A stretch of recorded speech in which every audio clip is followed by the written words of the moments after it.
Rick. Hello. Kapla. Kapla. Kapla. Kerplunk. Kerplunk. What does that actually mean, by the way? It means success. But it is like a good day as well. Success. Success.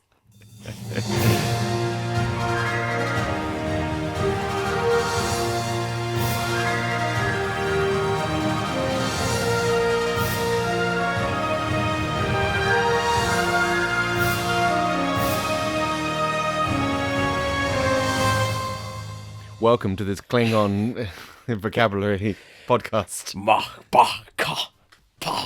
That doesn't mean anything. Okay, That's why. That means welcome to I Hate Your Movie, where two dudes inflict movies on each other for your entertainment. But this week, we had a random movie bingo selector choose a movie for us. Yes. So if you didn't understand what was going on at the end of last episode because we didn't explain it in any way, shape or form, what we do is we have 5 or 6 different... Nine different films that have multiple sequels. So you got the Friday the 13th, Halloween, Fast and the Furious is in there, right? Maybe Godzilla, James Bond. I'm mainly focused on franchises that have really long, lots of movies, you know? Yeah. We're talking like minimum 6-7 movies. Mm-hmm. Some of them have much more. Yes. So what we do is we pick a random number from those categories. That gives us the film.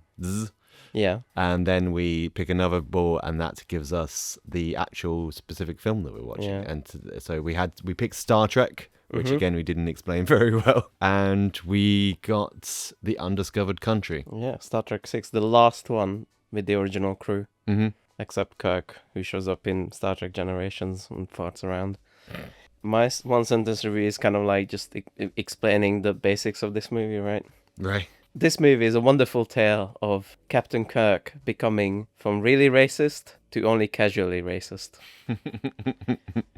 Yeah. But I loved it. Yeah? Yeah. Really? You didn't like it? It's not a question of like, did I really like it? Or I certainly didn't love it. It was a pretty good episode of Star Trek. Yeah, but that's what you want in a Star Trek film. No, it's not. I want extra stakes. I want a film. It is a film. It's not a film. It's a long episode. I'm This wondering... is a 2-part episode someone stuck together with sellotape. No, because it looks nice and it's got some stars in it. I disagree with you. I think that's what you want. And my other competing one-sentence review was that this movie is so good it makes me sad. Right? Because, like, there's just no movies like this anymore. You know, this is like a mid-budget sci-fi thing where it's like about the story and the plot. It's not about the explosions and whatever. It just doesn't exist anymore. Other than really indie films, you know. But those are not even mid-budget. So it just made me sad for like, this is like a perfect just sit down, chill out kind of movie. And it had like a good plot. Everything made sense. It had really good set of payoff stuff. It had funny bits. It was like a good episode of Star Trek. And I think that's what I want from a Star Trek film. I like Star Trek. So if they just like boost the budget into film, which I don't agree with you. I think it looks like a movie. It's really nicely shot. There's lots of things in it. The pacing is more movie than TV. It's exactly what I want in a Star Trek film. It's perfect. Meh. Meh. I don't know how to say really. But you like Star Trek. I do and I liked this film as an episode of Star Trek. It's like I say, it just doesn't feel filmy to me. For the reasons that you like it, I don't. There needs to be not like big explosions and that kind of thing, but there needs to be some kind of something you can't do in the TV series. Has to be in the film, otherwise what's the point? Something that you need that extra bit of budget for, that extra bit of time to flesh out, that little bit of intrigue that you can't fit into like a 40-minute episode. I mean, you could argue that you can't fit this into a 40-minute episode. It's like a large diplomatic conflict with lots of moving parts. You could do a 2-part episode. Yeah. I always argue that the best Next Generation movie is Best of Both Worlds, Part 1 and 2. That's when they fight the Borg. Yes. Yeah. See? Absolutely. Yeah. So a new threat that they overcome, you know? Something different. Not just, oh, look, there's Klingons. Cool. There's the communist Klingons. Clearly, this movie was very influenced by the Cold War and the ending of it. It's so crazy, like, all the similarities. Well, it was released in 91, just when the Soviet Union dissolved. The movie starts with a Klingon science planet, which is a hilarious idea to begin with, but we'll get to that. Yeah. We'll get to that. I've got some ideas about that. The Klingon science planet blows the fuck up. That's like Chernobyl. The Klingons become like critically depowered, and suddenly they want diplomacy, and they want to dissolve the neutral zone. And yeah, it's very similar to what the world was going through. There was the Chernobyl disaster. Took so much money to fix that, and it really depowered the USSR. And slowly but surely, diplomatic ties were fixed with a few little hiccups here and there, like in this movie. Okay. Some of my favorite world history moments is when the Soviet leader who was invited to a UN meeting, and like he got so angry he took his shoes off and he just slammed it down on the table, and everyone's like, oh my god, so barbaric. And it kind of happens in this one as well. They have the really awkward dinner scene where just lots of funny things happen, like cultural clash things happen. If I was a writer of Star Trek, I would not shine a light on the fact that there's a Klingon science planet, because how does that work? On their like dimly lit warships, you go down a few levels. Is there a guy with like glasses and tape in the middle? Yeah. Like the warp engine, and like you start to question, like, how does this society even happen? Yeah. Like a completely war society. How do they invent warp? How do they invent weapons like that? Well, I mean, you say that, but most massive inventions in human history have been during war times. It's come out of a need for something or other. But the Klingons take it so far that everything is about glory, and everything's about honor. Everything. I suppose I mean, if I'm making stuff up completely off the top of my head, which, I don't often do. Yeah, I would say like the honor would come from having weapons you've invented win for your clan or whatever it is. I can just imagine that guy who invents that, and then some warrior comes down and is like, well, you never seen real battle. Yeah. Kerplunk. I think the most believable part of it is that it explodes. Yeah. Maybe put the warrior guy into the science and like, what does this do? And then the planet shows up and the whole planet explodes. Yeah. Oh, shit. Yeah. So, everyone's old and fat. Yes. I kind of enjoy that. I kind of like the old crew. Everyone's so old. Yeah. I think what kind of like bugged me about it is it was never really explained why they had to get them all back together. It was just kind of like, Kirk, we've nominated you for this really important diplomatic mission. Let's go. And he's like, oh yeah, everyone else is over there. Can they just come over here, please? And that's just the whole crew. Yeah, apart including from Zulu. People who moved on, like Spock, who's like a flipping ambassador now. Yeah, except Zulu. And that's the other thing as well. No one's moved on in their career. They say Kirk was promoted, then demoted. And yeah, they have this big like war room meeting, and he's there for some reason. Yeah. And no one really tells you how or why. They do. Spock says, well, he has a great line. He says, I believe in the old Vulcan saying, is that only Nixon can go to China. And what that means is they picked him because he's the racist against Klingons. Okay, right. So let's hold fire there, because I'll tell you what's not Star Trek. Yeah. For me, anyway, because I've watched Next Generation and a lot of the stuff after that. What isn't Star Trek is a bunch of people in a room like making military plans and generally being incredibly racist towards Klingons. It's a fictional race. Yeah. But come on, it's Star Trek. That's not what it's about. This is going to be a long discussion because I have a lot to say about that. Because there's lots of fun facts that go into it and everything. One of the facts that's not so fun, this movie is so racist, it killed Gene Roddenberry. Fucking...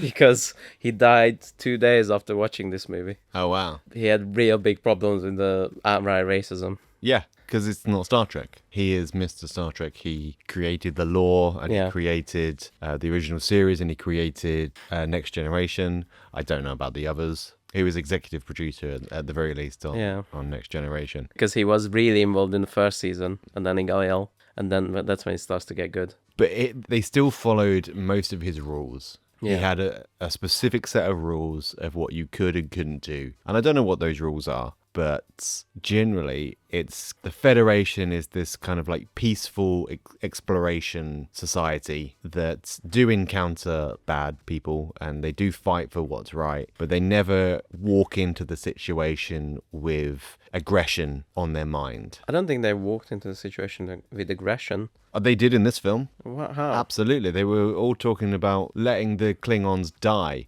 or taking the fight to them while Ultimately, they're weak. they didn't do that, ultimately. But no, but there's not even a discussion. In any of the other, even if there is a discussion about it, it's one like loopy admiral and everyone shuts him down immediately as like some crackpot aggressor. I think the Gene Roddenberry rules is that there can't be any conflict within the established Federation thing. So no drama between humans, no drama between humans and Vulcans. But I can definitely pick out Next Generation episodes where like Ferengi come on board and like everyone's like, oh, they smell or whatever and they're creepy, you know? Yeah.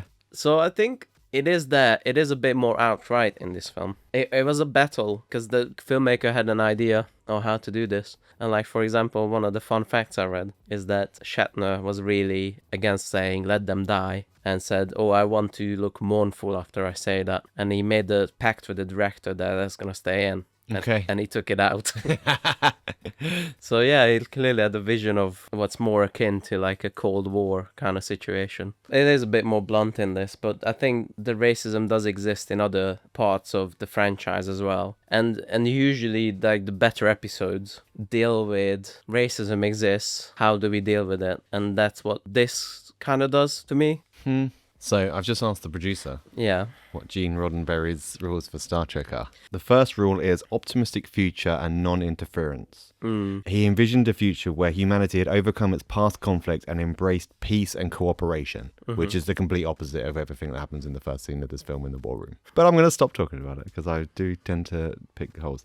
And then obviously the Prime Directive, for those that don't know, is the Prime Directive is a non-interference pact. So it's if another civilization has a civil war, you don't interfere, and equally if there's a civilization that you've come across that hasn't got the technological advancements that you have, you can't give it to them. Yeah. And you can't go hi because that's bad. Yeah. Except I just watched an episode of TNG where like, Picard, you disobeyed the Prime Directive 9 times. Yeah. So it does happen very regularly. One thing I really like in this is Shatner's acting, which everyone makes fun of in the whole world.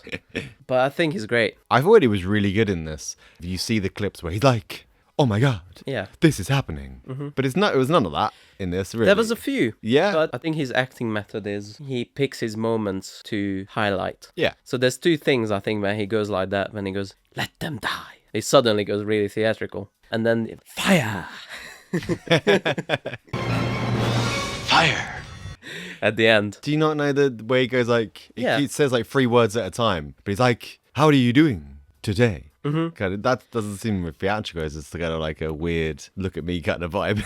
Well, yeah. He's Mr. Egocentrism, which we'll get into. A lot of the movie is this way, in a way, because he is a giant narcissistic dickhead. But I think even in the original series, when people pick out those times where he speaks like that, that's the minority. And the reason he speaks like that is because he's really trying to emphasize a moment, you know? He was definitely the best actor in this, in my opinion. Yeah. He stands out in this film in the same way that Patrick Stewart stands out in the first season of Next Generation, where he seems to be the only person who knows how to act, and everybody else is just being kind of like pulled out of a bus stop. He does make the rest of the crew look really bad. It's really funny. I assume that there was some big like acting seminar they all went on at the end of season 1 into season 2, where they kind of just, they turn up and they're like, oh wow. Acting 101. Don't look at the camera. Don't do anything with your hands. Yeah, I loved Kirk. I think he's great in this. He's not diplomatic like Picard is. No, he's not. He's the big shouting racist. Yeah. But I think he's great as well. I think he's a great captain. I think he's a great leader. Because despite all his racism... It's like, just a little thing. Well... Just that little thing when you're going out into the big unknown. So... I've got a question for you. Yep. Kim Cattrall plays a Vulcan in this. Yep. How many seconds into the movie have you figured out that she's the bad guy? 5. Yeah, me too. Only thing I got wrong, I thought she's gonna be a Romulan spy. I thought so too, yeah. Yeah, I wrote down she's gonna be a Romulan spy. Yeah, that's exactly what I thought. That was a good twist, though. I like that. I think we've been influenced by the whole thing where there is a Romulan spy. But it happens 100 times in the series. There's a Vulcan that's a Romulan spy. I was 100%. Oh, there's a brand new character. Look, there she is. Yeah. Oh, bad stuff's happening and stuff's going to be missing from the ship. Oh no, I wonder who it is. They're not going to make Uhura. After 100 episodes, 3 years of television and 6 movies, they're not going to make Uhura the bad guy, you know? Yeah. That's a bit of a problem. Yeah. Yeah. But, you know, Kim Cattrall did all right. She's the horny one in Sex and the City, right? Yes. She's the opposite of that here. Yeah. I like the twist at the end, how she rationalizes it, because she was influenced by Kirk racism. Oh, really? That's what she says at the end. Like, well, Captain, I interpreted everything you're saying as I heard you say let them die. So, you know, I just orchestrated this so we can let them die, you know? She's a Vulcan. They're supposed to be logical. Well, that was her logic. Yeah, they're supposed to be intelligently logical, not just kind of like, oh, I saw a pizza on the floor, I ate it. It's only logical because it's food. It's not the same. That's why Spock says logic is only the beginning of wisdom. Yeah. It's fun. I like that. I like that line. Makes sense for Spock, who's always been like logic. But a lot of the episodes and almost every movie challenges that.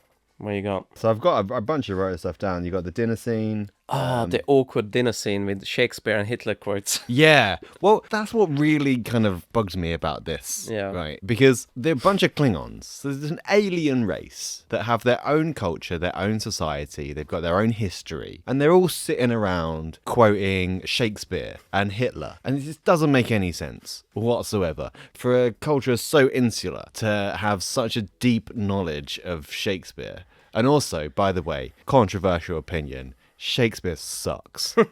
I can't stand anything. I'm cutting this out.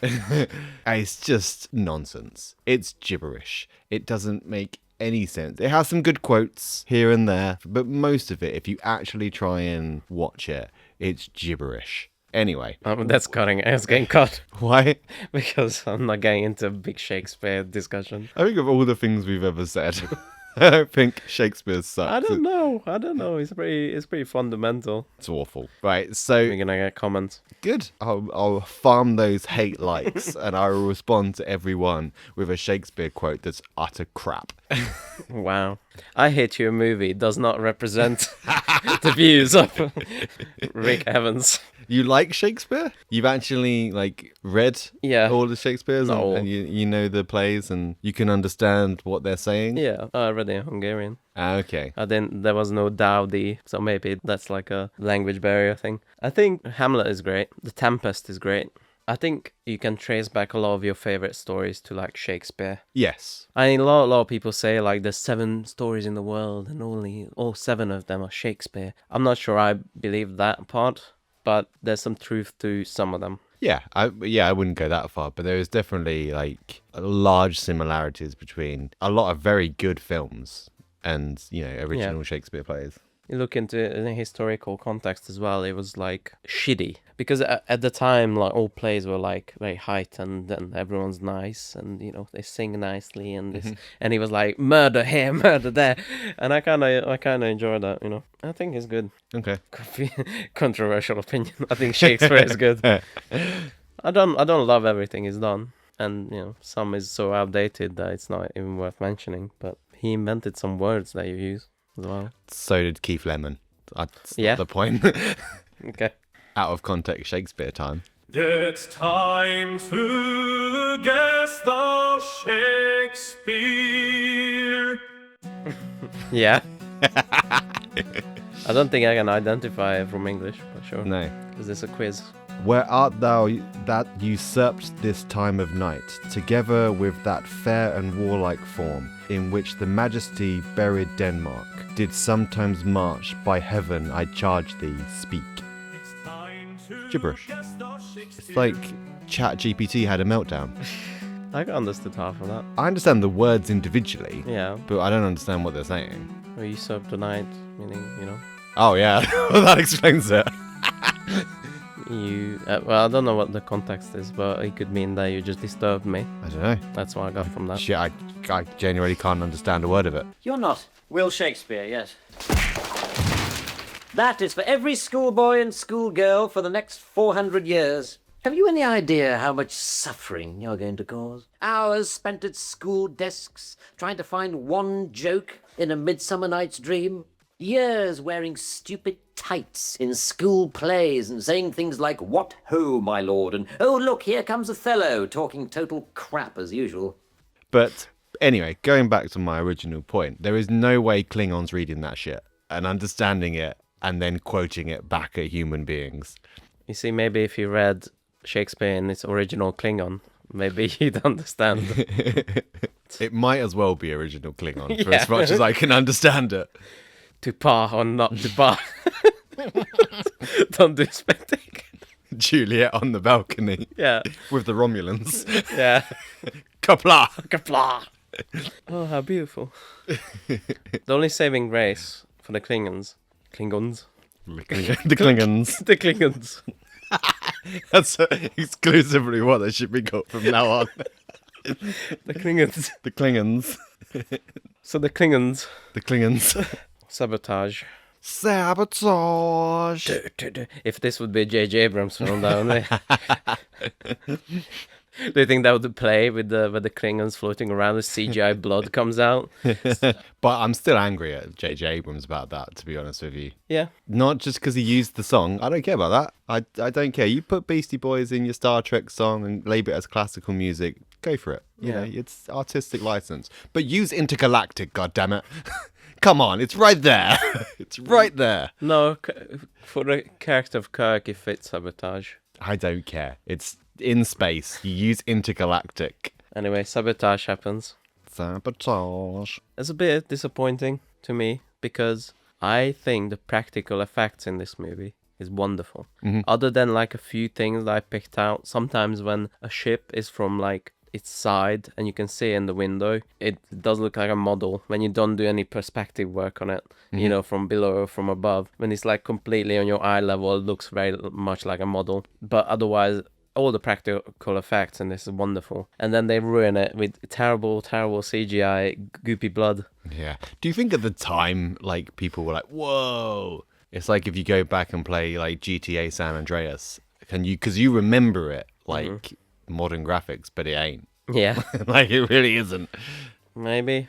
Yeah. But nowadays, meh. Yeah, I'd like them to go back and update that. They were so proud of it as well. They used it so just much. Everywhere in your face.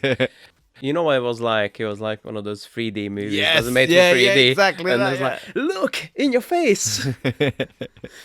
I was really confused by that scene because they later go on and on and on and on about it being Federation uniforms. But it didn't look like Federation uniforms to me. It looked like Daft Punk had just beamed onto the ship. Those are the saboteurs who boarded the ship. The Klingon ship. The Klingon. I tell you what, actually, there was one thing about this film that I really enjoyed. Okay. I learned where the word sabotage came from. Yeah, that was interesting. It was a labor rebellion. It was a labor rebellion in France. They used to wear wooden clogs called sabots, and they used to throw them in the machines to stop them working, and that's where we get the word sabotage from. And when they said it on the film, I was like, no, shut up. Did you look it up? I did look it up, and that's exactly where it came from. Yeah. And then that's when he does the captain's log, which is a raging Mein Kampf quote or whatever. He does a captain's log saying, oh, I wish they would all die and fuck off. In hindsight, that was a bad idea, especially doing that as a public captain's quote. Well, it's personal log. I think he does the personal log. Yeah, I think And that's... someone just stole it. Yeah, it's like writing a diary. You still wouldn't write it in your diary, noob. You're gonna write in your secret diary. Let's talk a bit more about acting. There's a few cameos. Yeah, Christian Slater turns up. Christian Slater, who's the son of the casting director for this movie. Really? And that's why he's in there. And he's a big Trekkie. Lots of people are surprisingly Trekkies. And then that's why you see them show up on the Next Generation. Whoopi Goldberg, who was like a movie star at that point. It was crazy that she was in there, because she was like Oscar hot at that time. But she was just a big Trekkie. Really? Yeah. Wow.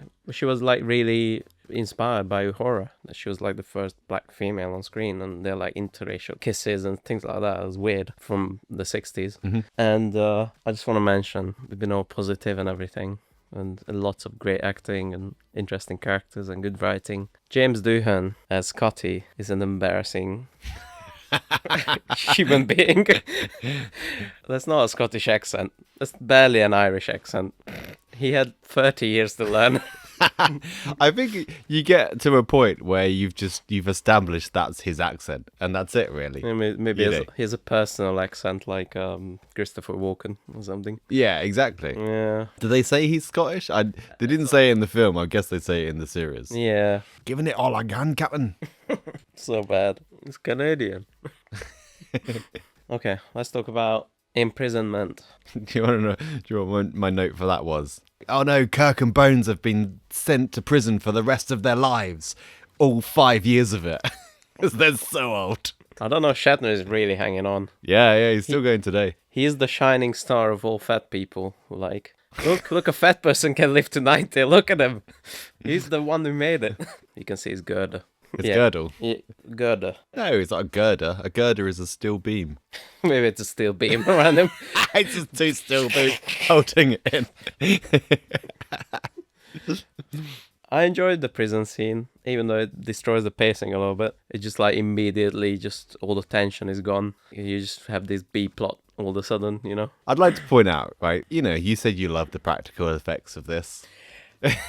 I did love that part too. You know what I'm gonna say. I did You know love what that. I'm gonna say about the dogs. I did love the dogs dressed up in terrible Halloween costumes.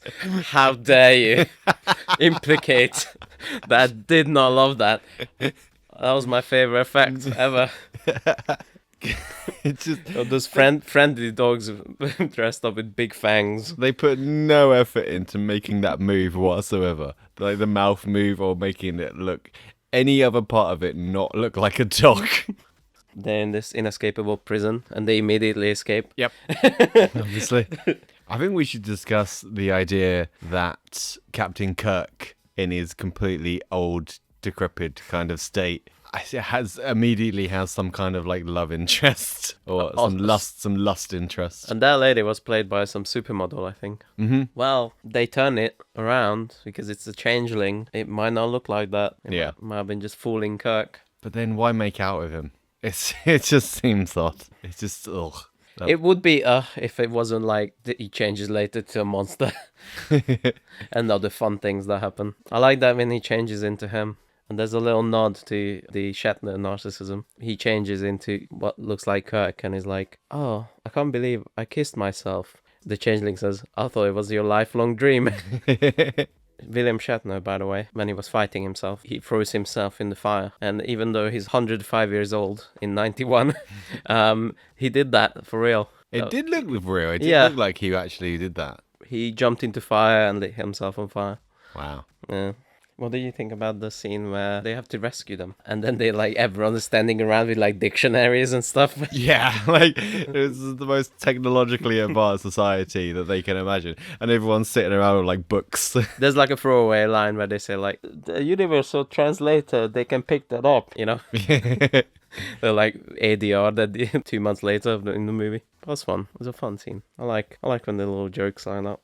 But yeah, it's ridiculous. And also, I think like that's impossible as well. If you gave me a Hungarian dictionary right now and tried to have a conversation with me about intricate details of your defense networks, I don't think I'd be able to maintain a conversation. To be What if honest with you. there's 5 of you, 5 dictionaries? No, Lots of people say. still no, because you need the grammar. Yeah. But they're the best, and that's how they do it. So they search the ship for the space boots. Yeah. The problem I have with that whole scene is that everybody's searching for the boots. Like, they got the whole crew searching for the boots. Now, if you're looking for a saboteur on your own ship, Yeah. you can't trust anyone. So why are you letting everyone get involved? Yeah, that's a real problem. Because the person who is the saboteur is just going to go search for them where they put them and hide them better. And that's what they do. They try to frame a guy who's got weird feet. And it has them out for some reason. Yeah, for comedic reasons. And then, oh my god, shock horror. Yeah. Kim Cattrall is The only new character is the bad guy. She's the bad guy. Yeah. Oh, it was her all along. Yeah. I don't care. Oh, we had the Kitoma We are at the Kittimer non-massacre. non-massacre. You know what I was thinking? If it is a Kitoma massacre, I understand why they don't want to show like bloodshed, because this is like the last movie with the original cast and they want to end on a positive note. Like, can you imagine this movie ending in like a giant bloodbath? You know? And then Kirk is like, let's see what's out there. Just a random leg hits the screen. Let's see what's out there after the entrails.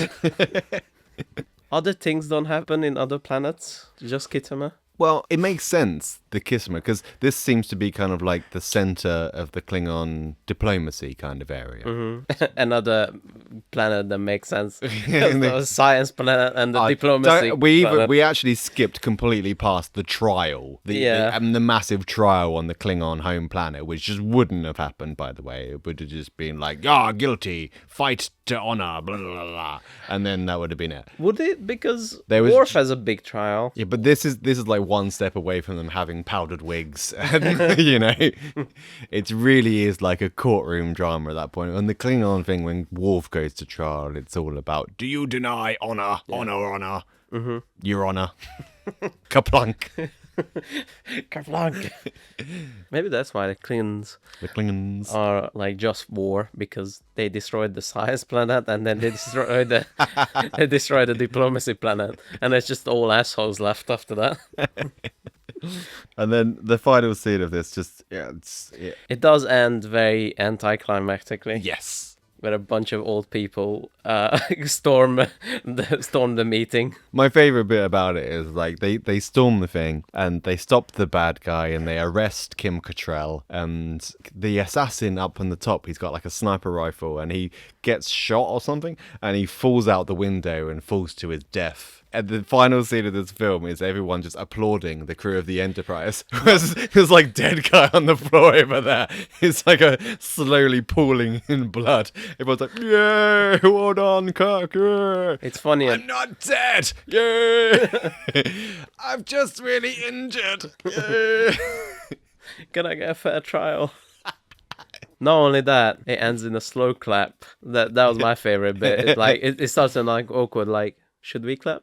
You know, one of those like, and then it becomes like a big clap, and then they do body surfing out of the building. What the hell's body surfing? It's when you're a musician and then you jump into the crowd. Oh, they carry you. like crowd surfing. Was it crowd surfing? Yeah. They could be body surfing. They could just use the dead Klingon assassin and just ride him out of the... Hold him by his hair.